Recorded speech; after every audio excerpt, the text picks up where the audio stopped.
Bismillah ar-Rahman ar-Rahim. Assalamu alaikum wa rahmatullahi wa barakatuh. Peace be upon you. Ladies and gentlemen, if you allow me, I would really like to start our session with a very warm welcome to our panelists to Saudi Arabia, especially Princess Eugenie. This is her first visit to Saudi.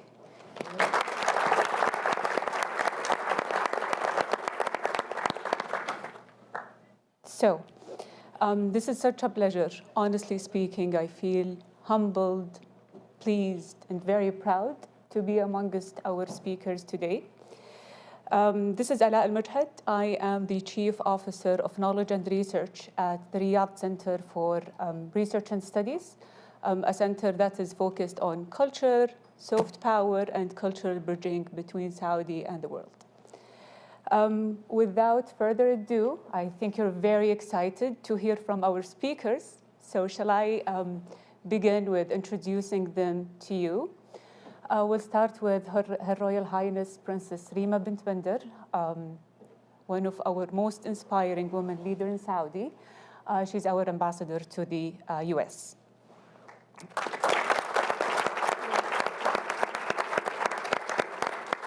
And then we have Her Royal Highness Princess Eugenie, the director of Hazard and Worth, an art gallery that has built a reputation for its dedication for artists and support to visionary artist projects worldwide.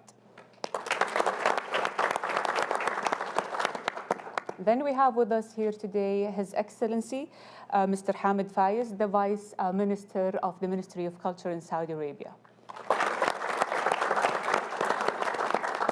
Then we have Mr. Sandy Clayman. He told me yesterday not to call him with his other name, which is Sanford. I should call him. I said that's because that's what my parents called me when they were angry. We're not angry today. It's a very casual session. It's culture. So welcome, Sandy. I hope you got your luggage. I've heard that you've uplifted the Saudi economy doing some shopping yesterday. It was a very robust walk through the mall. So Mr. Sandy is the president of Entertainment Media Venture, a media investment and strategic advisory house, as well as motion picture and television production. Last but not least, you have me here, Ala, and then we have Ala Youssef, the co-founder, the CEO, and chairman of Telfaz 11, a creative media studio from Saudi Arabia, specialized in local relevant entertainment content, so from Saudi Arabia to the world. Thank you so much. Today's session is about culture. What a vibrant topic. Before I forget, I would also like to welcome our online audience to the session.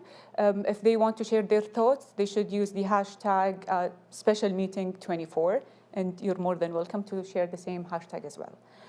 So how is culture reshaping diplomacy? We know the role of arts and culture. It has been proven to be important tools in helping achieve solutions worldwide and to build bridges between different nations, different people, and bring people together.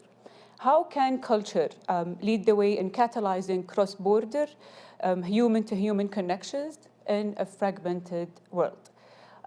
We're going to discuss different topics in today's session. And if you allow me, we'd like to start with Princess Rima here. Your Highness, how can Saudi Arabia utilize its cultural heritage sites and different festivals that we have today to enhance cultural diplomacy and strengthen global engagement, specifically in the context of your diplomatic role? First of all, thank you for joining us today, and thank you for your question. So when I think of culture, it's actually the ambassador of a nation, more than the individuals that either work at a foreign ministry or work in other ministries, because we represent the party line. Mm-hmm. We represent the national view. We represent the vision of the country. But the cultural heritage is the people, mm-hmm. and that's your wealth.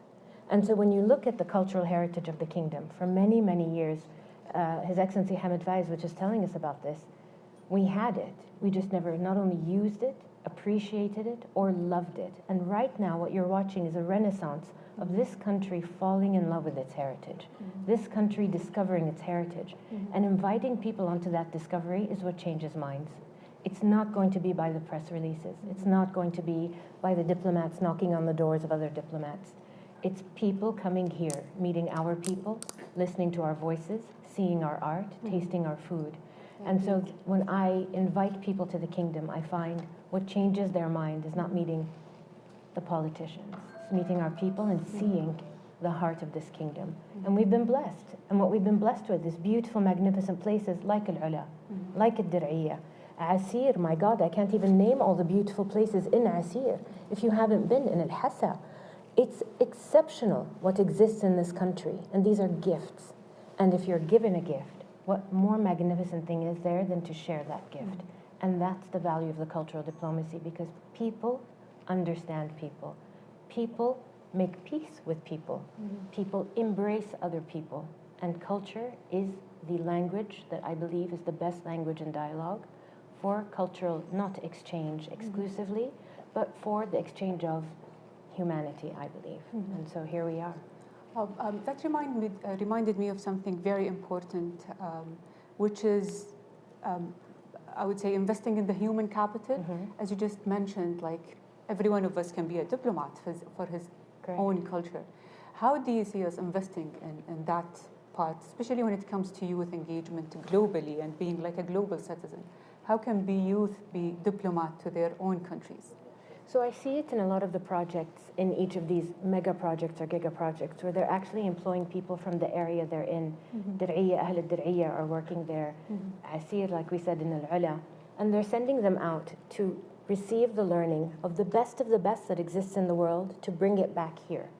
When they're out, they're making contacts. When they're coming back in, they're bringing knowledge with them.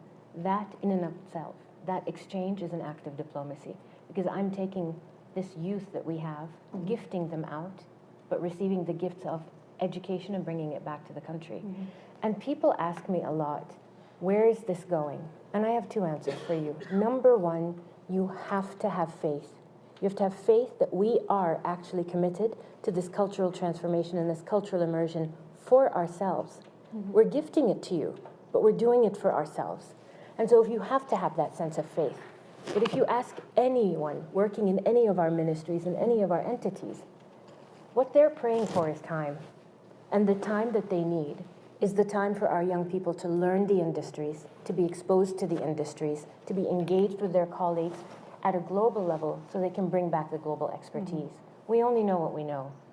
We don't know what we don't. And there's no shame in that. This is all new. Everything is new. That's why it's excited. And the energy that I feel, that I hear, when I speak to people who have come to visit us, they say, Rima, the energy of your people. Well, that's the energy of excitement. It's the energy of opportunity. We could draft any law you want. If it doesn't translate into an opportunity, it doesn't make sense and it's irrelevant. So the opportunity for our young people and that enthusiasm, that's the language that seems to be transmitting, and it makes me proud and it makes me happy and it makes my job easier, because I only have words. But the beauty of this country, the beauty of the people, that's the magic. Thank you, Your Highness.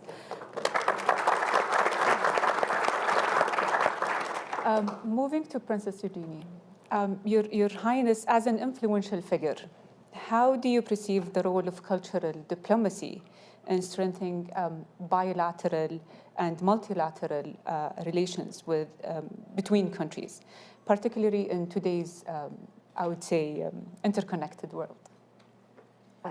Well said. You are a legend, so it's pretty cool to sit next to you.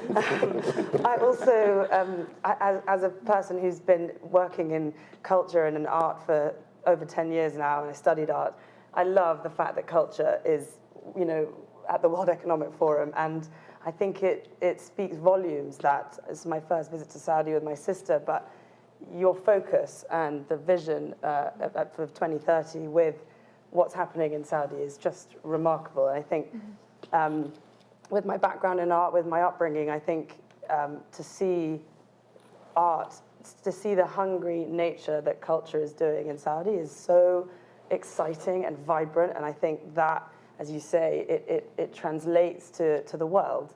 You know, I had the privilege of going to see Alula yesterday and the day before with my sister, and what you've created there is really reaching the world. And I think it's so incredible to see that. I think taking on what you just said a little bit, art and culture is a language of love. It's something that you can understand what you will from a plate of food or you know, fish and chips and tea in England if you come and see us there.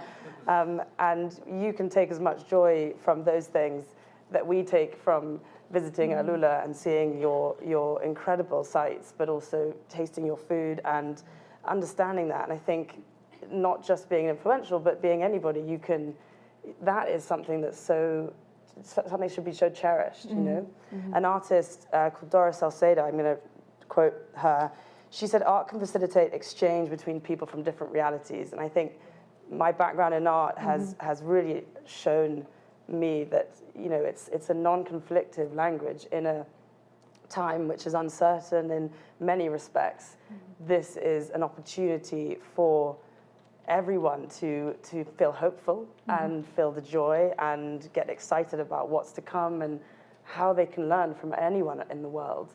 We've been doing it for decades, and it's, you know, we've been sharing understandings and cultures for decades, and it's only the beginning. You know, we're scratching the surface on what more can be done for diplomacy. So, thank you. Thank you. Thank you. Your Excellency, how does the Ministry of Culture perceive the role of cultural diplomacy in advancing Saudi Arabia's international relations and soft power? Can you share example of successful initiatives that has been initiated by the Ministry of Culture to do so? Yes, absolutely. First of all, it's both an honor and a privilege to be here today with such a distinguished panel of guests. And I thank the WF for inviting us. And again, it's always intimidating being on the same stage with Princess Rima. So I second your opinion. Let me establish an important baseline first. 2 points. Culture is not only arts and crafts. Culture, and evident in our definition of culture within our national culture strategy, we've identified 16 subsectors: film, music, heritage, museums, architecture, libraries, visual arts, performing arts, culinary arts, fashion design, publishing, translation, literature, archaeological site, natural heritage, and events and festivals. 16. And so that's, it's much more comprehensive and holistic, and it's important to know that. The second point within the baseline is dialogue is a process of two-way communication. It takes two to tango. And we believe firmly in the power of partnership, collaboration, coordination, contribution.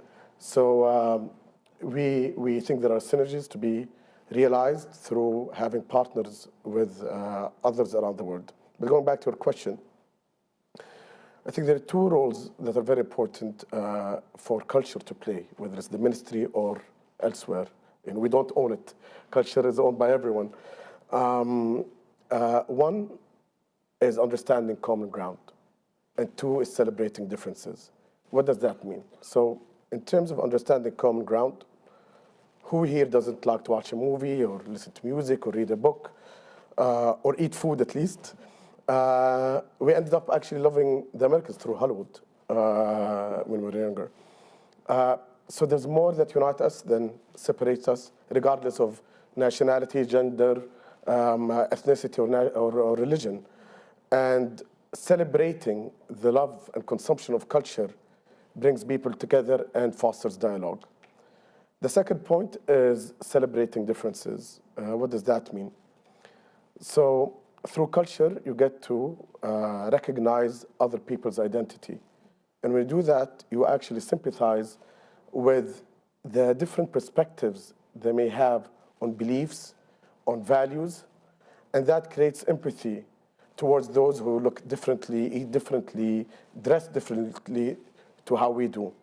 And through that, you actually celebrate these differences, and you see that everywhere in the world, and I'm going to talk about examples as well. Combining both, so the love and appreciation of culture through understanding common ground and celebrating differences, not only fosters dialogue between people in terms of culture, but also in business, politics, tourism, entertainment, and other fields. And I have to say, I'm very grateful and proud and happy for what the country is doing within culture. They've identified the importance, and the leadership of the country, they identified the importance of culture through the creation of the Ministry of Culture in 2018. And it happens to be our third strategic aspirations of 3 is actually to be at the center of global cultural exchange. So a lot is being done there in terms of initiatives. One that Princess Rima helped a lot in was bringing our Marvels of Saudi Music program to New York. So we bring our national orchestra to the Metropolitan Opera House, out of all places as well, in New York. And Saudi musicians singing and dancing with some of their colleagues in a jazz group. And you should have seen the faces and the smiles on people who did not really understand what we were saying, or actually I wasn't singing, what they were saying. And I can argue that the impact of such an initiative was far greater than any business or political transaction you can have between countries. And we've done that in Paris, in Mexico City, in Al Bahrain, and more cities coming. London? This year. Give us the venue, though. We took our top, and again, Princess Rima helped there as well, the top 100 fashion brands to London, Milan, New York, exposing our talent to the rest of the world and exposing the rest of the world to what we have here in Saudi. Today, as we speak, I'll do some marketing. We have the first Arab-speaking Saudi-produced opera, global standards, being shown at the newly revamped King Fahd Cultural Center. And we had to complement our developing local talent with well-established international performers, and created this show that is actually based on thousands of years of heritage. The story of Azraq al-Yamama is part of our heritage. And I think people will appreciate it whether they speak the language or not. Many more examples. This year we celebrated the Year of Camel by participating in a camel parade in Paris, which caught attention but delivered the message that our heritage can be exported, at least for people to be aware of. And we hosted this past year the World Heritage Committee, the Al-Ula Cultural Summit. We participated in the most expensive horse racing competition, the Saudi Cup, with massive cultural activations. And we truly believe through, and plus we actually launched our first cultural center in Venice last year, with 24 more to come around the world, just to share the best of what our culture has to offer. I think through that, again, I don't want to call it import and export, I want to sharing what and who we are about with the rest of the world, and vice versa, will help us achieve a greater goal of common global understanding. Thank you, Your So Excellency. these are just some of the ideas, some of the initiatives. By the way, speaking of one of the initiatives, which is like a 100 brand, I remember purchasing this outfit, and then I got a message that we are part of a 100 brand, which is empowered by the Ministry of Culture. So it reaches people, it's from people to people. Thank you for such amazing initiatives. Thank you. We'll go to you, Mr. Sandy. So from where you stand with your experience in the media and entertainment sector, reflecting on that experience, what does the role of entertainment media play in shaping cultural perception, especially in your region? Firstly, I'm unworthy to be on this panel, so I want to thank the World Economic Forum, the Ministry of Economy and Planning, and the Ministry of Culture for allowing me to be here. When I started, firstly, the most important thing that you take away from today is that you are all cultural ambassadors. When you leave here, you are going to touch people in ways, and everything that you believe, you feel, and we talk about the sort of grand scale of events the most important event is a one-to-one connection that sends the message and the warmth, the culture, the vision. So when I started in Hollywood, it was an export business, and the world looked at Hollywood, and they were movies that came here. Today, it's an entirely different world. Firstly, we're on a global platform. 80% of Netflix's production is outside the United States. We are watching Korean dramas. When I grew up, if you had a subtitled film, it would show in one theater in New York. On a good day, it might show in a theater in LA, and it was done. Today, we are watching things in languages from everywhere as if it were a natural thing. And that is first thing that brings cultures together. The thing that I would emphasize you think about is that audiences have become communities. And because we are on these interactive platforms and because we communicate in different ways. I mean, it's wonderful to talk about a water cooler. We live in a water cooler every second of the day with our ability to touch other people.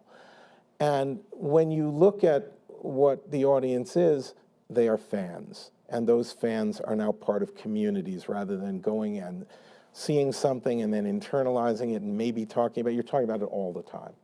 And what we need to do in this world is to get people to understand that everyone is more similar than they are different. We celebrate our cultural differences, but our families, what we want for our children, these are really all the same things. So 25 years ago, I was invited to the Dubai International Film Festival, and I think because Abdul Hamid Jamal was nice enough to have me come, he put me on a panel, which I was no reason I should have been on, and it was, you know, the heads of distribution or exhibition for Kuwait, Egypt, the UAE.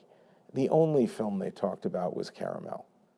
And of the films that I have given out more copies of that film, Nadine Labeki's film, because it is for women in a Beirut beauty shop.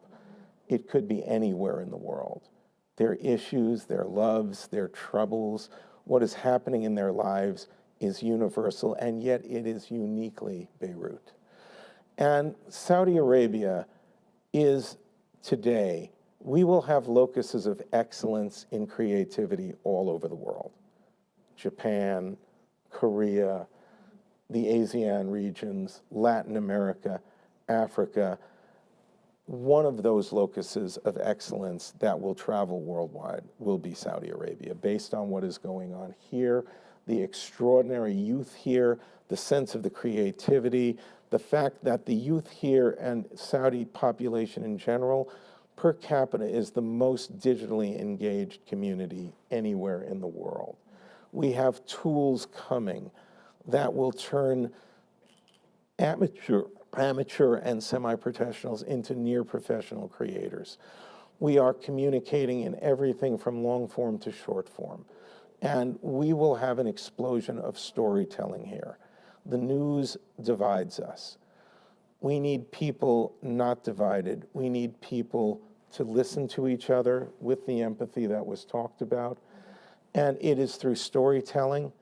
It is through artists and those that influence Michal Tamar, others who are now going to be global stars, might have stayed in one country, in one region, now reach the world in ways they never could before. The Saudi Pro League. Who has more influence on a young person than a football player? Watch what happens with the Saudi Pro League. People, as it rises in the ranks, and I know their aspiration is to be in the top 10, I hope is that they will be number 1. But around the world, in these ways that we gather people, maybe it's smaller at first, but it grows, it becomes very large, we have the ability not to talk about politics, not to talk about the issues that divide us, but to have these cultural leaders touch people, change young people's lives by simply, I used to represent Magic Johnson, the basketball player. When he put his hands on a young person, their life changed forever. We need to encourage that. We need to encourage it at a government level. We need to encourage it at a very personal, intimate family level. And, you know, to me, what I love about Saudi Arabia is it is to me the most optimistic place that I visit. It is a place that I like to call home. Take that optimism and build a better future.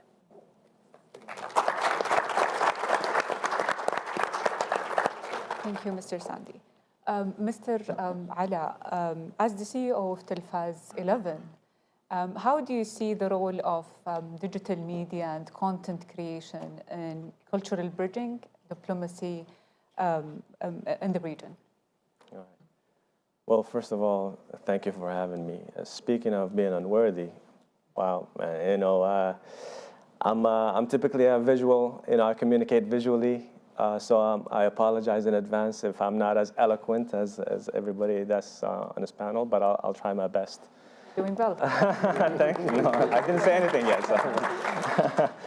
But yeah, in Telfaz 11 and Telfaz 11 Studios, we see digital content and digital media very crucial tools for cultural exchange and diplomacy.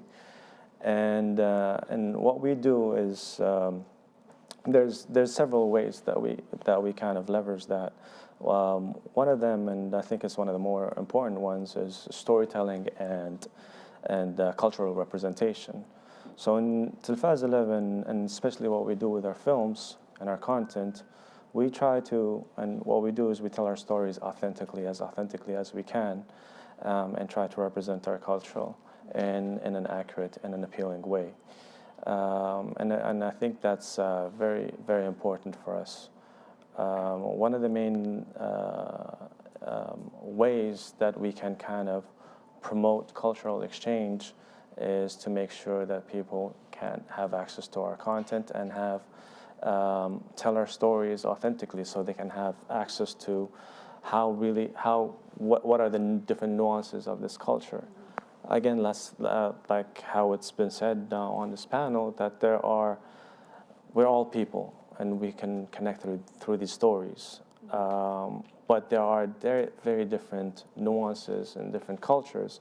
Even though there are universal stories, we all feel the same way, we all love the same way, we all feel pain the same way.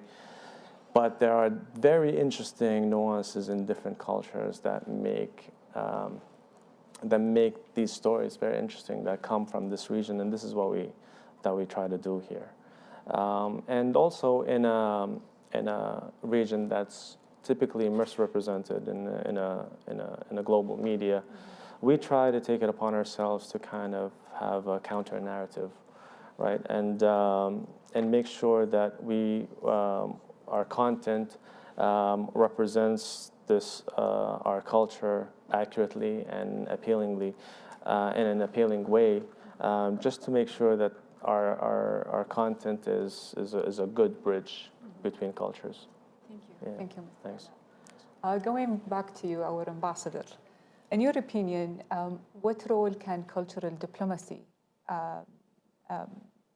play in building stronger bilateral and multilateral relations between the kingdom and the world?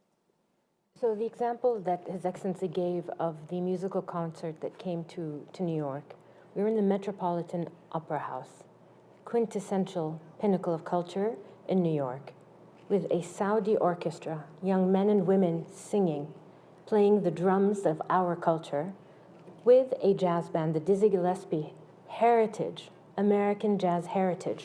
It was magnificent, and what they were doing is riffing off of each other.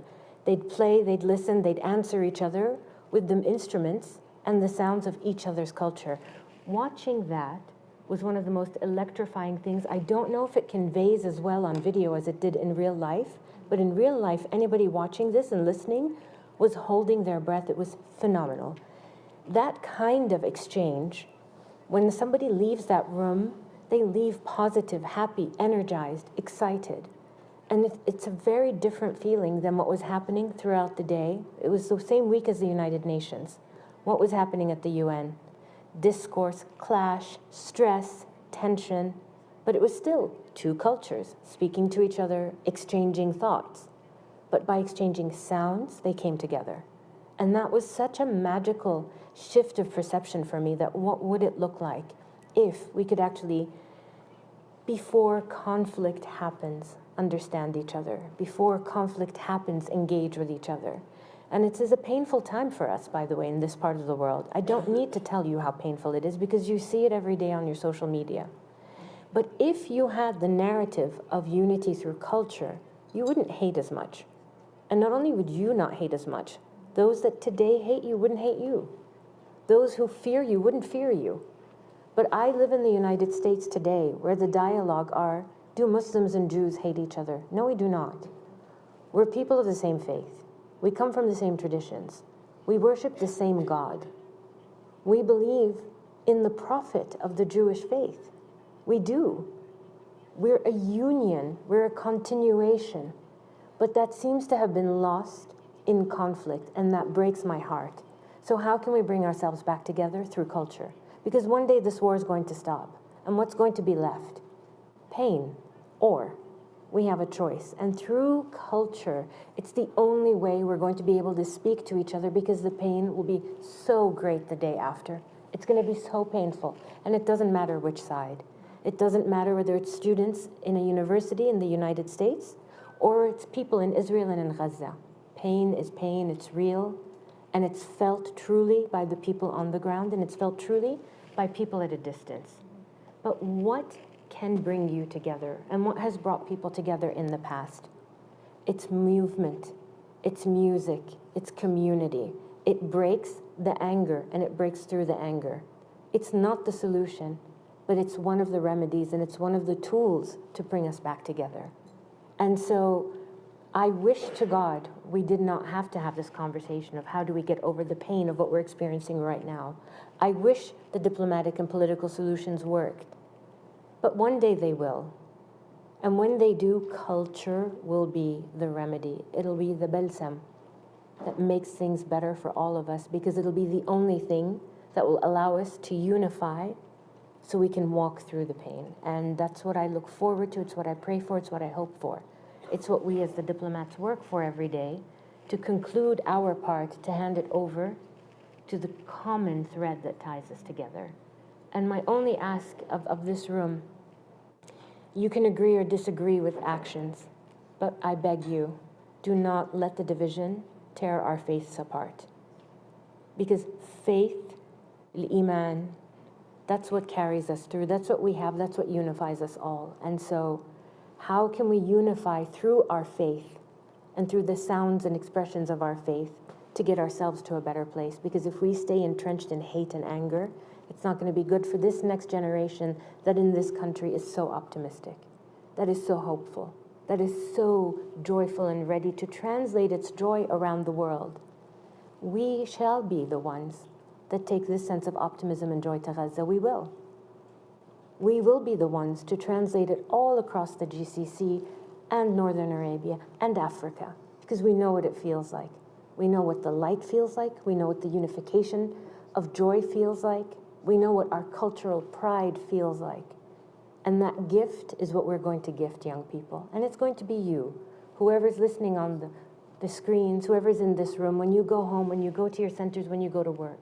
It's going to be you. And I can't wait for that.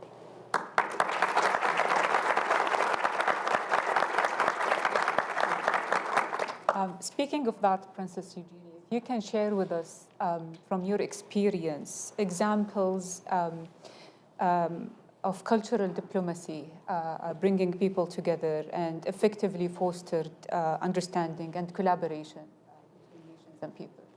Yes, we at the gallery we have an amazing artist called Mark Bradford, who's an American artist, and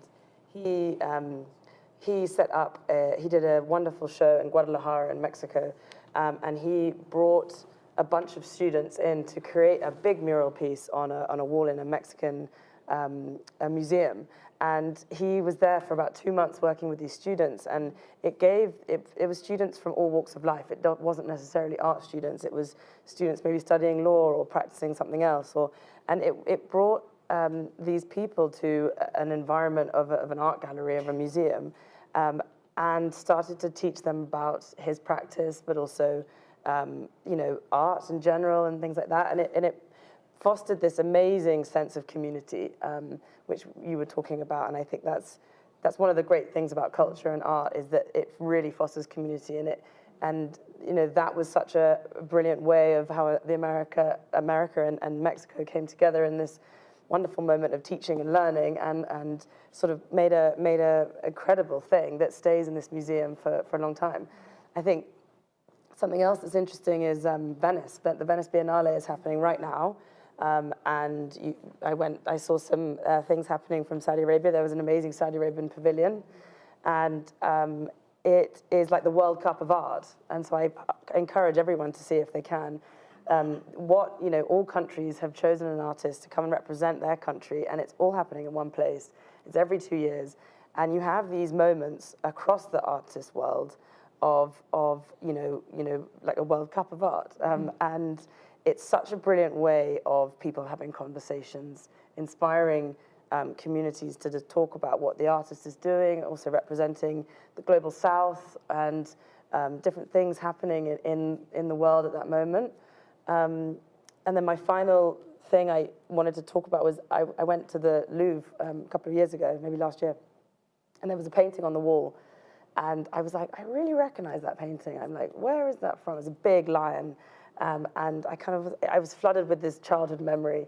And as I walked closer, it said, on loan from His Majesty the King to the Louvre. And I had remembered it from a childhood corridor when I was younger. And I think that my point is that lending and this collaboration with museums, and the fact that you lend to a museum in a far-off country or wherever it is, or right next to you, like in London and Paris, but it is that sense of memory for people, or understanding, or questioning their own culture and learning about someone else's. I think it's fostering collaboration from museum to museum, and I think that is something that not only boosts economy, but it drives communities together, and it really shapes this future for how we're going to get over the pain of what's happening and actually come together to understand, culture and how exciting it can be. Thank you. Speaking of collaborations and exchanges, Your Excellency, in what ways is Saudi Arabia leveraging on cultural exchange, festivals, and exhibition to foster, I would say, mutual understanding? Yeah, so I mentioned a few initiatives, but let me just pick to what Princess Eugenie just mentioned. I think the Venice Biennale is a great platform where for the first time, it wasn't our first pavilion in Venice Biennale, but for the first time, a Saudi artist is exhibited in the main exhibition of the Biennale. The Cannes Film Festival this year is the first time where we have a Saudi movie participating, not in the main price, but in a side stream, which again, it's a significant evolution given that we had just started a couple of years ago.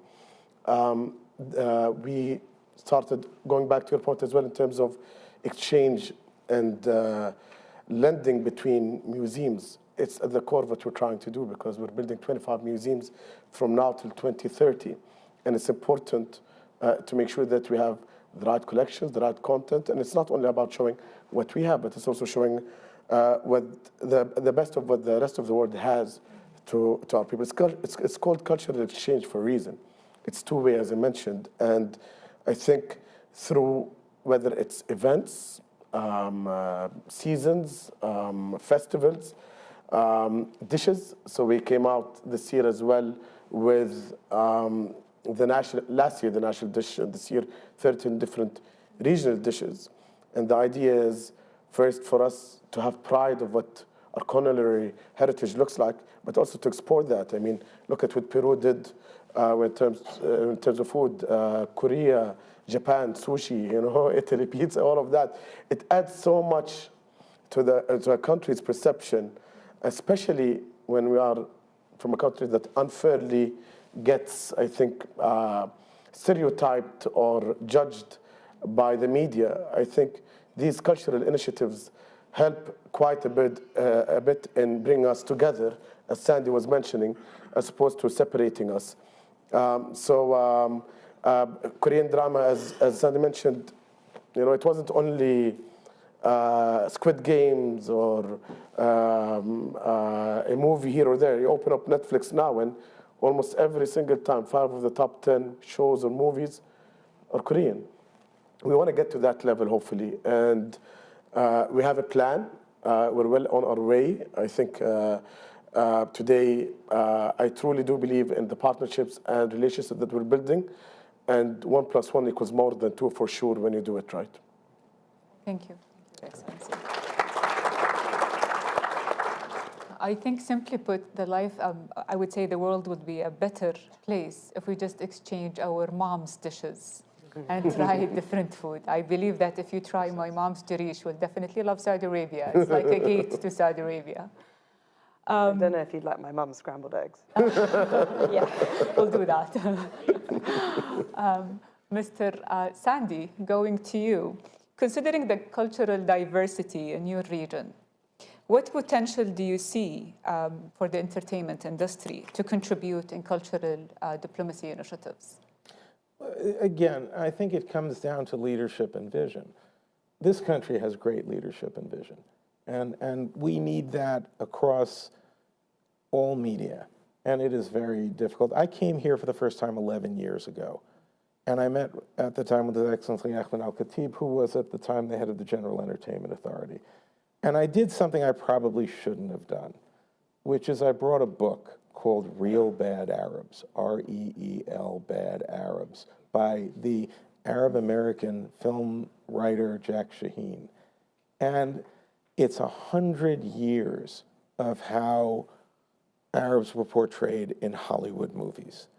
And when you see this and you go through this, you realize the power of the influence of storytelling. It's not reverse it, you need to change the narrative. And this, all of us need to encourage the telling of stories that are our own culture and cross-cultural. And then we need to get our leaderships, our influences, our celebrities, our sports figures. Magic Johnson opened up many businesses. One of them was a movie theater business, and the first one was in one of the most dangerous parts of South Central LA. And that's gang territory. And he basically took the gang leaders together and said, guys, this is not your space. He said, this is community space and it will be safe. And consequently, it was. And it changed the nature of the community. And we need to do more of that. We also need to do something that I think has been inspired in Saudi Arabia, which is to bring esports, to make an esports World Cup. What better way to bring young people around the world? I mean, by the way, kids play against each other. They have no idea who they're playing against. They don't sit there and go, who are you? What's your politics? Where are you living? What's this? What's that? They play. And they have fun together. They compete together. And to bring that community together in this country enhances tourism, but it also is a massive export that is a model for others as to how to create an opportunity for intercultural dialogue and an embrace that people who share the same loves should all be, joined together, in this case, in Riyadh, in this event. Thank you. Mr. Ala, can you share some examples of successful cross-cultural collaborations or initiatives that you worked in at Telfaz 11? Sure. I can think of a few. I mean, I can start with our collaboration and partnership with Netflix, for example. When they first came into the region, they were looking for content creators that authentically represent the culture. And a lot of fingers pointed to us, and we eventually met and we kind of broke our first deal with them. Our first deal was on a project called, it's a series of short films called 6 Windows in the Desert. And that's exactly what it was. It was 6 stories from 6 different writers, Saudi writers, and perspective from Saudi. So anybody And that's how Netflix inaugurated their kind of, collaboration with Saudi. We presented to the world like, here are 6 windows into the Saudi society. And there were different perspectives from different writers and actors and directors, which was beautiful. And from that project, I remember that call. They called me up 2 days later, and they're like, Ala, you don't even understand what's going on in the back end here. We need to talk about another deal. And from there came, another bigger deal, which is 8 Pictures, which was one of the biggest in the region. And Your Excellency, you were talking about how Korean content is dominating on Netflix, and it's constantly on in the top 10. I'm proud to say that ever since our partnership with Telfaz, our projects were one of the first projects that that had Saudi content reach top 10 globally and on the platform. And ever since, appreciate it, thanks. And for us, it was a huge milestone because at last, Saudi cinema and Saudi stories are represented globally. And ever since, we've been seeing more and more content being represented in the top 10 globally, which means there's interest from the globe into our stories. Now, it hasn't happened a lot because there is not enough content yet, Saudi content yet, but I believe there will be. We just need more time and patience and more content and more films to be produced.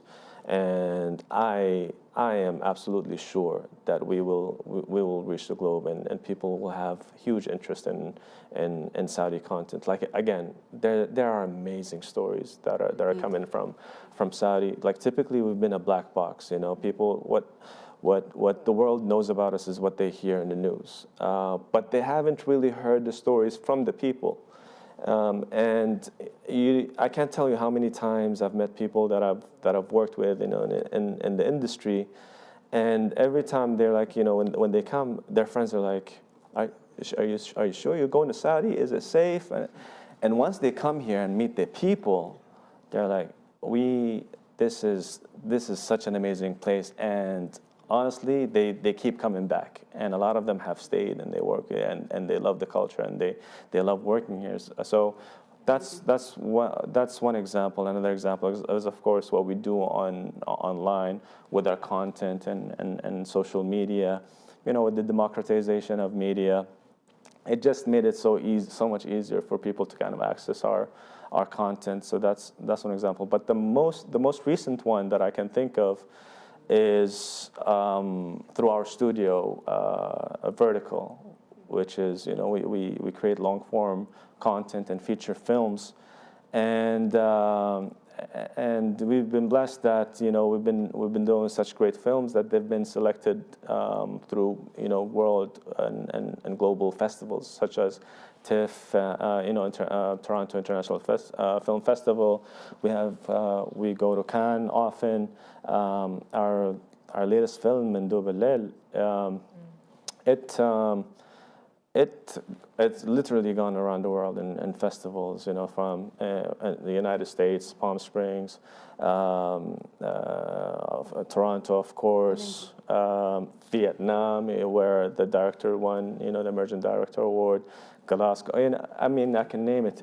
So, these are examples of like films that came from Saudi. They're authentic, but also have a universal appeal. And now, like I said earlier, there are some universal things that we can all feel, but when it comes from Saudi and it touches on specific things, our values, our culture, then it becomes really interesting. And I think in the world, a lot of people are looking at films and like, okay, we've seen it. We need something new. And I honestly believe Saudi Arabia and we can provide something new here. And there are many different cultures that can provide, something new, which in part kind of provokes this exchange and this dialogue, which is really interesting. And then the last thing that's really interesting, and I'll tell you a specific story, is, working with international talents on our films. For example, again with this film, Mandoob al-Layl, we had, of course, because we're still a nascent industry, so we don't have a lot of talents, and we always try to find emerging talents, whether they're from Saudi or from outside of Saudi. Our DOP was from Egypt. He's never been to Saudi before, and it was his first feature film. So the director and the producers asked him to come to Saudi. He's never been to Saudi before. And the film was very specific on Riyadh. So Riyadh was like an actual character. And it was a new way to represent Riyadh. And we brought this DOP. The DOP is a director of photography. And he had to stay here for a couple of months, just kind of go into the culture and live here and just drive, experience the street, drive at night in Riyadh, and he had to see it the way it is, because what the director was trying to do was show the world how Riyadh actually feels, especially at night. And he had to stay here. And when he stayed here, he went to all the local restaurants and, Raz Bukhari, all that type of stuff, and all the foods. And he kind of lived like the characters lived, because he needed to show in the film how that felt to be in Riyadh. And I think the director really, Ali Al-Kaltami, really succeeded in kind of portraying how Riyadh feels from the character's perspective. So did he move to Riyadh or not yet? He's getting more projects in Riyadh for sure now. And then there's the opposite. I'm sorry, and one last thing. The opposite is also true. We've worked with people in France, and on that same film, they're music producers. But because they're in France and their studios over there, our director and our producers had to go there. So they stayed there for a couple of months as well. But they have, in France, they have their own place and their own house, these music producers, and they cook their own food. And they kind of introduced them to the local cuisine, and they stayed there. And they claim that area has the best, what's that, mushrooms? Truffle, yeah, they have the largest and best truffles in the world. We weren't very familiar with that, so they're like, this is the best, and we took their word for it. But we got introduced to it, so we got introduced to that culture, Cultural exchange. Yeah, exactly. So we got introduced to their food, and apparently it was the best truffle in the world, the best music in the world. So that was a fantastic experience for us. Thank you so much. Yeah. I really want to. So I believe we're like in short time, but I would really like to engage with our audience. I would like you to be part of this conversation. If you have any question or comment, our panelists, please raise. Okay, we'll go with the first one who raised the gentleman at the end.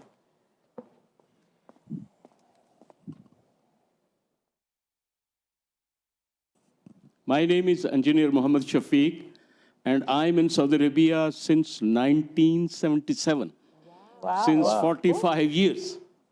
I have seen my daughters to prepare only breakfast for their brothers and lunch, and keep the bags and books and waiting for the school for themselves. And really, we are proud of Crown Prince Mohammed bin Salman, who bring a revolution, who brought a big change in Saudi Arabia.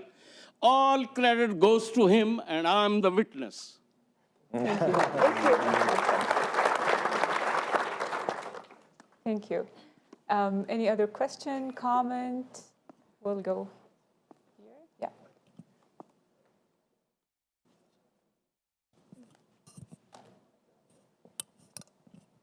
Hi, my name is Sana, and I'm a radio presenter actually for NBC. I've just moved here a few weeks ago. Welcome to Riyadh. Thank you. And I was actually wondering, it's my job as a cultural ambassador, as someone who is presenting Saudi to the world to Saudi, to be embodying the culture of this country and to make sure that it's presented correctly internationally. How is it the best way for a layman like myself to do so? I don't know. I didn't grow up here. I'm not Saudi. But I do believe this is such an incredible place to be. So what is the best way to do so? Sure. If you live in a compound, leave. I don't. If you only go to the mall, go to the parks, meet the people, listen to what they're listening to, not just the younger ones, because apparently I'm old now in this country. So all ages. Somebody the other day told me that he's obsessed with the music of the 50s and 60s from Saudi. It's fantastic. So try not to stay in the current era. To understand today's sound, go back. But also know that we weren't cut off from the world. We also love Michael Jackson. We also love George Michael, and others. So I would say get out, meet, speak, talk to the people in the restaurant table next to you. Just engage yourself, but don't be shy to bring your own spirit to it, because that's the beauty of your job. Thank you. One more question.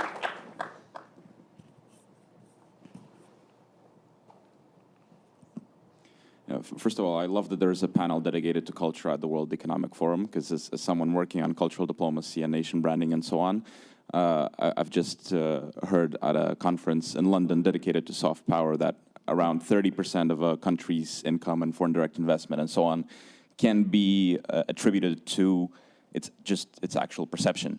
And the perception is what's built by things like film, like music, and all the things discussed here. And just having a chat outside with a Saudi person, I asked what was his first thought coming to mind about New Zealand, because that's one of the countries we work with, and he said Lord of the Rings immediately. And so my question to the panel, if there's been a lot of discussion about very original local content being produced, which could be something a bit more niche, and I was wondering if there's an ambition to create stories that would be these global big blockbusters or franchises or whatnot, that would be these kind of stories like, Harry Potter or that Lord of the Rings example or something like that, that would really spark someone's mind and make them feel connected to Saudi. Allow me? So, Yeah, please go ahead. yes, at a number of levels. I think, again, part of global cultural exchange is sharing our stories with the rest of the world, and so what Ala and the creative community is doing here quite well. But it's also very important to connect with the rest of the world. And I think this can be done two ways. Other than niche, and understand that, there are stories that can be told that can have universal appeal and people can relate to a lot. We have the heritage and the history, and actually we have untold stories that I think in abundance. And there's the ecosystem that's being created to make sure that we're able to deliver these stories well. So whether it's production studios or incentive schemes coming from the country, or even interest from the rest of the world. I mean, just over the last couple of years through my job, which is fun, I have to say, I get to meet a lot of interesting people, and some of the celebrities that I got to be close with, Will Smith or Johnny Depp or Shah Rukh Khan. These guys started with just a general discussion of how to work with Saudi, but then they fell in love with this place, and now they want to do more. So in terms of speaking to the appeal of the rest of the world, the presence of celebrities or stars in stories, whether they're locally produced or internationally, will definitely help us reach the rest of the world in a much more efficient way and effective manner. And also, I mean, again, one of the things that we just came back, one of the trips that we just came back from was in China, and we signed an agreement there to start showing Saudi content in China, now that the Americans are not showing much or not being shown much, but we're trying to replace the gap there. But that, again, it has a massive social soft power perception, but I don't like the term soft power. It's not about that. It's about sharing with the rest of the world who we really are, not in a propaganda manner. It's please get to know us for who we are, not what the media portrays us to be. And obviously creating an economic opportunity to the players in the sector. But yes, I think a full ecosystem is being created to make sure that projects such as the ones I've mentioned and more will be done and shared, and hopefully will be a regional, for sure, if not a global powerhouse in filmmaking. Well, just to follow His Excellency's comments, a couple of things. One, most of the filmmakers, I know many of them, Mark Johnson, Mike Tadros, others, they all want to come here. They have exposed here, and they just think it's a wonderful, you know, some of them are actually bored making Hollywood films, and they actually want to make films with other cultures. But the thing that you're asking is not legislatable, okay? Having represented talent or worked with them from my entire career. So Peter Jackson, when I was at Universal, made The Frighteners long before there was Lord of the Rings. And I guarantee you there will be a Saudi Peter Jackson. But he was just a New Zealand filmmaker. And then he decided to make something that touched the entire world, and he's done it many times. And then there are films that are, essentially they will be from this region, but they will move across the world, and then some will be smaller and they will stay here. Ultimately, the creative process is the creative process, and all you have to do is set it in motion, and once the train leaves the station, good things will happen. I will tell you just one, Roger Donaldson's first film that I saw, released by a very small company. Roger Donaldson is a New Zealand filmmaker. It's called Smash Palace. In that film, a father kidnaps his daughter and takes her into the wilderness. At the end of the film, they arrest him, and as someone said to me, he'll probably go to jail for 6 months. And I said, well, in the US, that would never happen. And they said, well, in New Zealand, we do things differently. And I think that the goal is to be global, to be local, and to celebrate both. Thank you. With that being said, I'm so sorry. I know there is lots of questions and comments. Please make the conversation live, talk to each other, and we can do this offline. Hope you enjoyed our conversation. Hope this panel inspired you, whether with big or small ideas, to do more cultural bridging initiatives. We also hope that every one of us should look beyond the borders of his country to understand each other better. Understand your neighbors. In the end, just like each other, we have the same problems, the same questions, and hopefully one day, more solutions to challenges. Thank you so much on behalf of the Ministry of Economy and Planning and the World Economic Forum. Thank you all for being here to participate in this panel. Thank you, our wonderful speakers. It has been amazing talking to you, pleasured, humbled, and very proud to be part of it. Let's give a huge round of applause to our amazing speakers. Hope you have a wonderful day ahead. Thank you so much.